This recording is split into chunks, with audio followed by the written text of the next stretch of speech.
on 105.9 FM and streaming worldwide on the WMAL app. O'Connor and Company. It's 5:06, and I'm told there's weather happening. Actually, there is. It's already kind of a risky drive out there, and the snow hasn't even started falling, but the rain is patchy, it's heavy, and it's making the road slick, so behave yourself out there. As we get you where you need to go this morning, traffic and weather every 10 minutes with Jamie Whitten, first on the fives. Also coming up at 6:35, Governor Jim Gilmore, former governor, of course, of Virginia and chair of the RNC, talk about the latest play with our RNC, circa 2024. 7:05, Craig Shirley.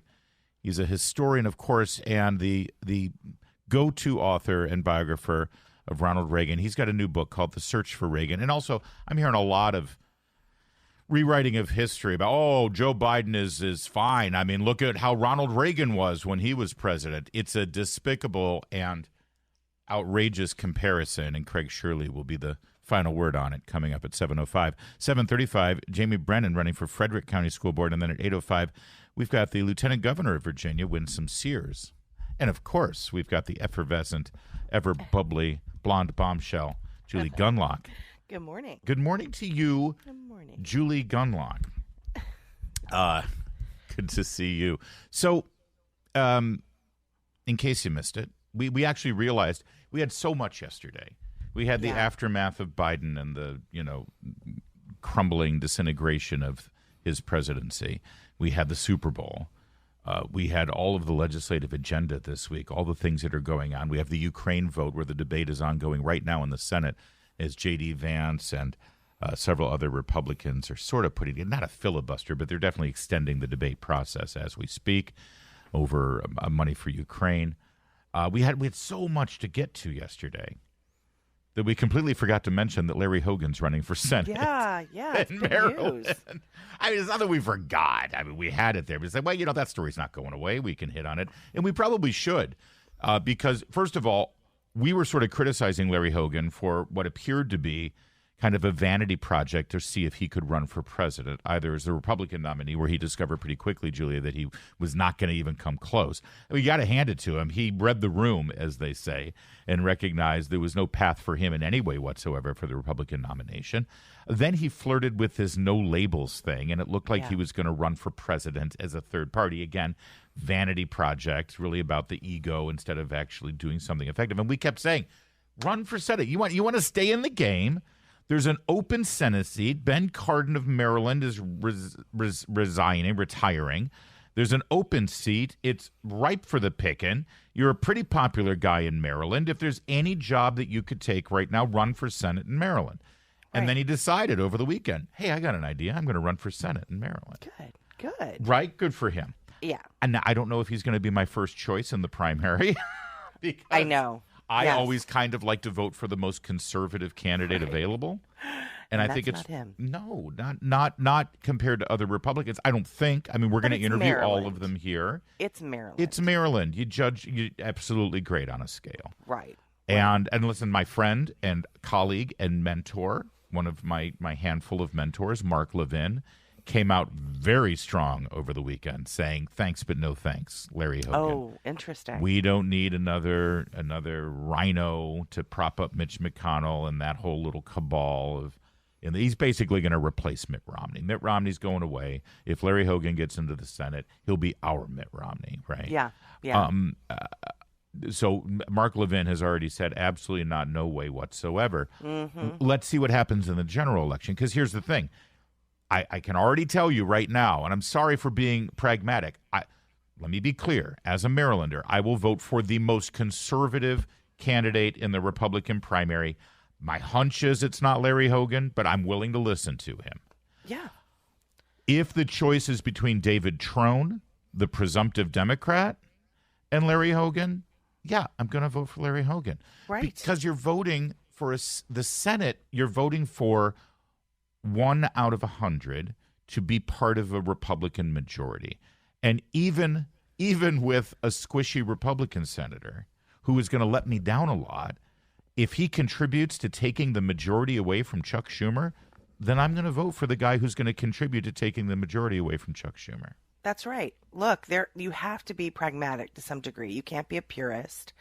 And he is it's just a real big endorsement here, but he's the lesser of two evils. And I do think he's one of the only politicians, one of the only Republicans who can win statewide in Maryland. Well, I agree. I wonder if he can win the Republican nomination, though, at this point. Yeah, I know. Really? I mean, if let me tell you this, if Ben Cardin were still the incumbent, then he would get a lot of Democrats in the primary. Hogan would get a lot of Democrats in the open primary process in Maryland to vote for him.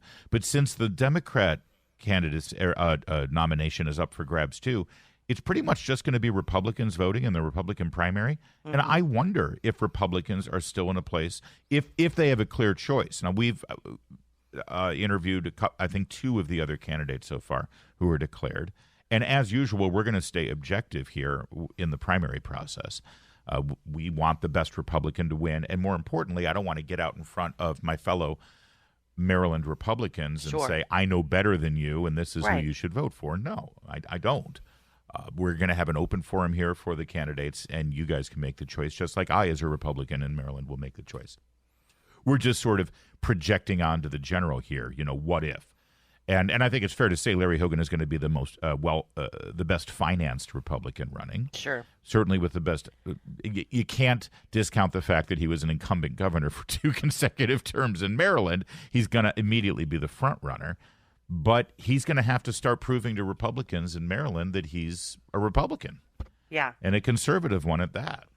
Yeah. It's not at all clear. And again, when you have other Republicans running announced, and there are choices out there, Larry Hogan has been a real disappointment on a lot of issues to a lot of Republicans. So he's got a challenge. I just think that when he goes against a Democrat, Maryland is a frustrating city, a frustrating state. And, certain urban areas of Maryland pull the state left. So I think to some degree, some people will settle for a Larry Hogan over a much worse. I mean, the Democrats have gone nuts. Yeah. And I think there is a level of sort of desperation on the part of some Republicans. Here's my biggest problem with Larry Hogan, if you don't mind me saying. He's going to be asking Republicans like me in Maryland to say, listen, I know I'm not your number one choice. I know that I don't check all the boxes of the most important issues for you. I know that I'm not the most conservative Republican that matches with you ideologically or even temperamentally. But given the choice, I need you to be a party guy and support me over the Democrat, because even the worst Republican is going to be better than a Democrat. That's what he's going to be asking of we Republican voters. And my problem with Larry Hogan is he couldn't do that for Donald Trump. Right. He couldn't look at Donald Trump and say, okay, you know what? Donald Trump isn't necessarily my number one choice, and he doesn't match me ideologically, and he doesn't match me temperamentally, but he's still better than a Democrat option. He's better than Hillary Clinton. He's better than Joe Biden. He's better than the destructive policies. Larry Hogan couldn't bring himself to do that, so now he's asking we voters to do that. Good point. And I think he needs to address that head on. Well, Larry Hogan can address that by endorsing Trump and getting back behind Trump. And, there you go. And as sort of asking for forgiveness, which is something that politicians never do, but a little contrition goes a long way. And so it's not over. There's another chance for Trump. A little more on this. I have a hunch that he's going to think that the way to win in Maryland is to run as a Trump-hating Republican. Of course. And I wouldn't be surprised if he runs for the U.S. Senate in Maryland and endorses Joe Biden, or at least, says, well, what did he say one time? He was going to write in Ronald Reagan or something, A little bit more. I want you to hear Larry Hogan put out a video announcing why he's running for senator in Maryland. So I want you to hear that straight from the horse's mouth, as it were, and a little bit more analysis in a moment. First, though, like I said, busy day on the roads, 5:15. We'll get straight to WMAL traffic and weather every day. WMAL. Making sense of the news. Live from the Home Paramount Pest Control Studios. Home Paramount, the leader in pest control since 1939. WMAL, making sense of world events, because those who don't know history are doomed to repeat it. Download the WMAL app to stream us for free. All right, like I said, you're going to hear from Larry Hogan's campaign video announcing he's running for Senate. Here's the other issue here. You know, he could have made this announcement 8-9 months ago when Ben Cardin announced his resignation, or retirement is more appropriate. And he literally said, yeah, you know, I have no interest in the Senate. I don't want to be. I've been a governor. I don't know if I want to be one of 100. That seems like it's not my style. It's not my thing to do. Well, now what's he supposed to say? I mean, he's literally on record saying that he's now wants a job that he didn't really have any interest in and didn't. In fact, it sounded kind of lousy to him. It never fails to amaze me that these people can never find other things to do besides running for office. It is a bit of an addiction, I think. And well, so it smacks of, well, I got to get back in the game. I got to do something. Yeah. So let's just do this. And it's like, I'm sorry, you're settling for the U.S. Senate? Yeah, oh, wow. I know. Thanks. I know. But here we go. Here's Larry Hogan. 50 years ago, my father, Maryland Congressman Larry Hogan Sr., made a very tough decision.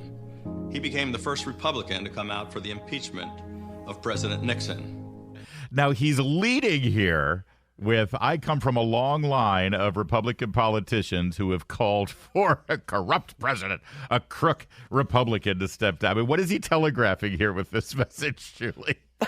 You put me in the Senate and I'll vote to impeach Donald Trump, right? I mean, it smacks not of it. Not a winning message. Yeah, he needs to win the nomination first, dude, That's before true. he starts appealing to Democrats. That's true. Fascinating. He put aside party politics and his own personal considerations, and he stepped up to do the right thing for Maryland and the nation. Today, Washington is completely broken because that kind of leadership, that kind of willingness to put country over party has become far too rare. My fellow Marylanders, you know me. For 8 years, we proved that the toxic politics that divide our nation need not divide our state. We overcame unprecedented challenges, cut taxes 8 years in a row, balanced the budget, and created a record surplus. And we did it all by finding common ground for the common good. And what did he do to continue that legacy? He threw his fellow Republican, Dan Cox, under the bus, endorsed the Democrat, and now the Democrat who has replaced him has wasted everything that Larry Hogan did for years. Right. He's bragging about his legacy, and then, but you know, again, putting principles over party politics. Isn't that exactly what he's asking the voters to do right now? Yeah. He's asking Republicans, set aside your principles, just vote for me. Yeah. Because I'm a he is, Republican. but when you consider the alternative, David Trone. Well, I don't consider David Trone the alternative right now. I consider the other Republicans who are running the alternative. Yeah. And that's, I think he's already acting like he's running against the Democrat. He is. Instead of actually appealing to Republican voters. And at this point, he hasn't won this Republican's vote in Maryland. He is asking a lot. He has sabotaged so many conservatives and failed to support them, failed to support the president. In his And now own he's state. Yes. Let's not forget, everyone, people are kind of chuckling, I think, when I say I don't know if Larry Hogan can win the Republican nomination. His hand-picked successor, Kelly Schultz, did not win the nomination for governor after Larry Hogan. Larry Hogan sort of campaigned for her, endorsed her, trashed Dan Cox, absolutely slimed Dan Cox, and said, the last thing that I want Republicans in Maryland to do is to vote for Dan Cox. And guess what Republicans in Maryland did? They defied Larry Hogan. They did not vote for his, blessed endorsed candidate and went with Cox. Now, Cox lost. I get that. I know. But the point is, Larry Hogan is asking a whole lot of Republicans to overlook all of that. He has been an incredibly disloyal Republican, and now he wants their support, and he's got to earn it. It's 5:22. All right, a little bit more of Larry Hogan here. I'm told I'm being a little mean to him, so let's let Hogan have his due, running for the Republican nomination for Senate in Maryland. This is not just about the differences between the right and the left. This is about the difference between right and wrong. Yeah. And this isn't just your typical fight between Democrats and Republicans. It's more important than that. This is a fight for Maryland and America's future. And that is a fight worth fighting. And that is why I have made the decision to run for the United States Senate. Not to serve one party, but to try to be part of the solution to fix our nation's broken politics and fight for Maryland. That's exactly what I did as your governor, and it's exactly how I'll serve you in the United States Senate. let's get back to work. There you go. Yep. There you go. Listen, he's a very good politician, and he doesn't listen. He knows a lot more about winning as a Republican in Maryland than I do. And I'm sure that he's going to come on the program. He's going to want to, and we welcome him with open arms. Sort of telegraphing where my questioning will lead, though. Yeah. I think it's up to him to explain and sort of woo back some Republicans that feel like he abandoned the party. You know, you don't get to the general. He was brutal. Unless he wants to run as an independent. You know, yeah, and he was brutal to Dan Cox, and there's going to be an awful lot of people who remember that. Yeah, he was. He absolutely was. And frankly, at this point, if you did, fair question, would you rather have Donald Trump as president or Joe Biden or Kamala Harris? I think you should have an answer, a very clear, easy yes or no answer, not an equivocating answer, a yes or no answer. That's right. Because that's what the rest of us have to deal with. And as a Republican senator, should you be in the majority, do you commit right now and pledge yourself to help the agenda of the Republican president, Donald Trump's agenda? And by the way, policy-wise, where do you disagree with Donald Trump? Right. No, policy-wise. I understand temperament-wise. You know, we all have to put on our big boy pants and decide who to vote for even if we don't like the temperament of the person. And the world has changed from the last time Trump. It is critical that Joe Biden and Kamala not be elected. All right. We're looking forward to talking to Governor Hogan here on the program. It's 5:30. WMAL-FM, Woodbridge, Washington, a Cumulus media station. Making sense of the news. News Talk 105.9. News now. On 105.9 FM and streaming worldwide on the WMAL app. O'Connor and Company.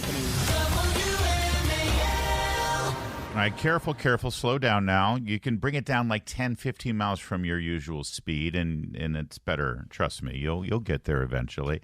It's O'Connor and Company here at 5:37. Coming up at 6:05, Brian Vandegraff, meteorologist from WJLA, will tell us when this snow is going to be joining this rain and what it's going to look like, whether any of it sticks. 6:35, Governor Jim Gilmore, former governor of Virginia and former RNC chair, we'll talk about the latest situation here and calls for Nikki Haley to get out of the primary process. 7:05, Craig Shirley. He's the only go-to author of Reagan that you need in your life, and he's got a brand new book called The Search for Reagan. 7:35, Jamie Brennan running for Frederick County School Board. And then at 8:05, the Lieutenant Governor of Virginia, Winsome Sears. Always good to check in with Lieutenant Governor Sears. That's your Lieutenant Governor. That's Julie right. Gunlock. Yeah, you get Winsome Sears. We get Larry Hogan. I actually like Larry Hogan personally. I don't know how he feels about me because he tends to slam a lot of people who think like me and vote like me and has strong opinions about conservative policies like me. So it's hard for him when he paints with a broad brush like that. It's hard for me as a voter to think, wow, he doesn't like me. Calling someone a whack job is not exactly endearing. Exactly. He's got some work to do to get that nomination, is all I'm saying. But listen, he's a very skilled politician. I have no doubt he can do it. All right, we've got an update on the legal attacks of Donald Trump, the latest now out of Atlanta. Fani Willis, as you know, is that district attorney who decided to make it her own personal political ambition to just get Trump. Yeah. She ran on it. She campaigned on it. She raised money on it. And boy, she did bring indictments, a whole series of indictments, not just against Donald Trump, but against many of the people, even attorneys who gave him legal advice. Oh, you gave Donald Trump legal advice? That's it. You're going to jail. I mean, that's the that's the gist. Yeah. Outrageous, chilling effect on just basic political norms that Fani Willis is bringing to the table. And Democrats across the board are all celebrating, by the way, because they don't care about shredding the Constitution and upending any norms. They only care about one thing: stop Donald Trump. Right. That's right. So, as you know, Fani Willis is embroiled in what a lot of people like to just write off as, oh, this is just her personal life, that she's having an affair with the lead prosecutor, special prosecutor, who does not work directly for the district attorney's office. She hired an outside firm and an outside lawyer to head up much of the prosecution of Donald Trump. That meant a bunch of money was budgeted for this firm and for a ton of money, a whole lot of taxpayer dollars for this guy in particular that now it turns out she's having an affair with. And Well, How did he spend that money? People will say, "Oh, well, this is just her personal life, and he doesn't work for her. There's nothing. Maybe it's sorted, but nothing's illegal and there's nothing inappropriate about that." And they just want to write this off as a personal attack. Right. Well, how he spent that money is important. Now, go ahead, because he spent the money, not taking just her on trips. Taking her on very fancy vacations. These weren't like work trips or going to seminars or going to legal events.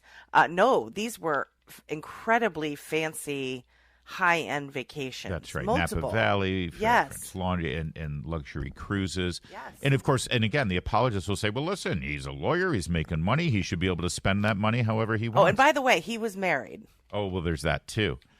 But again, hey, there's nothing illegal about that. Here's the problem. These are kickbacks. She benefited from that money. This is taxpayer dollars that were allocated for the prosecution of Donald Trump. She directed that the money go to this man. This man then rewarded her with all of these luxury items, luxury trips, luxury living. That's a kickback, my friends. That is the district attorney of Fulton County personally, directly benefiting financially from the prosecution of Donald Trump with taxpayer funds. That is grounds for removal. And yesterday, in a hearing, the judge in the case indicated that that's exactly where they were headed. Specifically looking at Defendant Roman's motion, it alleges a personal relationship that resulted in a financial benefit to the district attorney. And that is no longer a matter of complete speculation. The state has admitted a relationship existed. And so what remains to be proven is the existence and extent of any financial benefit, again, if there even was one. So, because I think it's possible that the facts alleged by the defendant could result in disqualification, I think an evidentiary hearing must occur to establish the record on those core allegations. So just to emphasize, I think the issues at point here are whether a relationship existed. Yeah, which it did. She's already conceded that the relationship existed. Then the next question is, did she benefit from that relationship financially, and then to what extent? I think it's important to also note that Wade, who was hired, this is her lover, had no RICO and felony prosecution experience, and he was paid more than some of the other lawyers. The other thing that is important to remember is Fani Willis is calling this racist. Yes. She went to a church of all places and said, I'm not a black woman can't be expected to be perfect. So, I mean, that's her excuse. Of course. She really has no good excuse. She can't really explain this away. This is very damning. Yeah. Now, just to be clear, when the judge there says disqualification, they're just talking about disqualifying Fani Willis from the case. Sure. I have no doubt that they will still move the charges forward with a subordinate taking up the charge, but this definitely will delay the process, and it does stain the prosecution. In fact, I should hope that Donald Trump's defense lawyers should be able to raise this with the jury, saying, hey, just so you know, these charges were brought against Donald Trump, and then your district attorney personally financially benefited from bringing those charges up. So she had a motivation to bring these charges that went well beyond law and order and truth and justice. In fact, maybe the district attorney could speak for herself here in the courtroom and defend herself. Oh, that's right. She's been removed from this case by the judge because she personally benefited. I mean, now, knowing the way things work, the judge will probably not allow any of that to be told to the jury once a jury is seated in this case. But at the very least, this is going to delay things even further. So we probably won't get a resolution on the Fulton County case against Donald Trump until after the election as well. Not looking at it. And by the way, we have more legal news from Donald Trump as he petitioned the Supreme Court for a delay in the appeal that he's got coming down the pike here with regard to Jack Smith's charges. We'll get you those details coming up in a bit. It's 5:44. It's 5:48 this Tuesday morning in your nation's capital. It's Fat Tuesday, by the way, and it's also Valentine's Day Eve. You should make sure that you get all of your presents, especially if you're getting your sweetheart any kind of kitchen appliance. Don't start. That might be utilized for her wifely duties. Oh, gosh. Is he asleep? Will I get in trouble if I mention this? You can mention it. Julie had a birthday this weekend. Happy birthday, Julie. Thank you. And her loving husband, wonderful man, great guy, got her a can opener. He got me a can. Now, this is the thing. He wrapped it. That's honestly, when you told me about this and said he got me a can opener and he wrapped it, I was like, wow, he wrapped it? He wrapped it. That's going the extra mile. That's impressive. Yeah. And, not even a gift bag. Now, I will... Just stick I will say, my children got me some really nice gifts, like some books and some jewelry, some little earrings and stuff. And so he obviously worked harder and then was panicked. I see. And I had been complaining. You think he encouraged the kids to get? He took them to the store and he helped pick stuff out. And then by the time it came around to him, he was just like, "She's been complaining about her can opener," which I am. Honestly, she wants a new can opener, and it's true. You did want a new can opener. It really wins the bad gift award of the year. It's one step above a vacuum cleaner. I will tell you though, the real gift was being able to make fun of him for days. and now it's become show content. So yes, the whole thing's a write-off. Yeah, he's gonna love this. Yeah. Let me ask you. I'm just curious because I think like a husband sometimes. Yes. And the fact of the matter is, if you lay out, your true loves and your true passions, setting aside being a wife and a mother and a child of Christ and a political activist, if you take, that stuff, which we know about you and a fantastic broadcaster and all those things. Thank you. If you said, other than that stuff that we already know about Julie Gunlock, what is her real passion? I would say cooking. Absolutely. You love cooking. You spend a lot of time in the kitchen. I do. Yes. And having a broken can opener. I love that you're trying to put a positive spin on this. So this was incredibly thoughtful of him. It wasn't incredibly. Let's not put the modifier in front of thoughtful, okay? He noticed. Incredibly. He watches. He knows that you're frustrated with your can opener, and so he wanted to make your life easier. Yes, and that is something to buy on any Wednesday. Like, there's no reason. It's the wrapping. It was the wrapping. He went out of his way to make sure that he was showing his love for you. Yes. Yeah. So that was.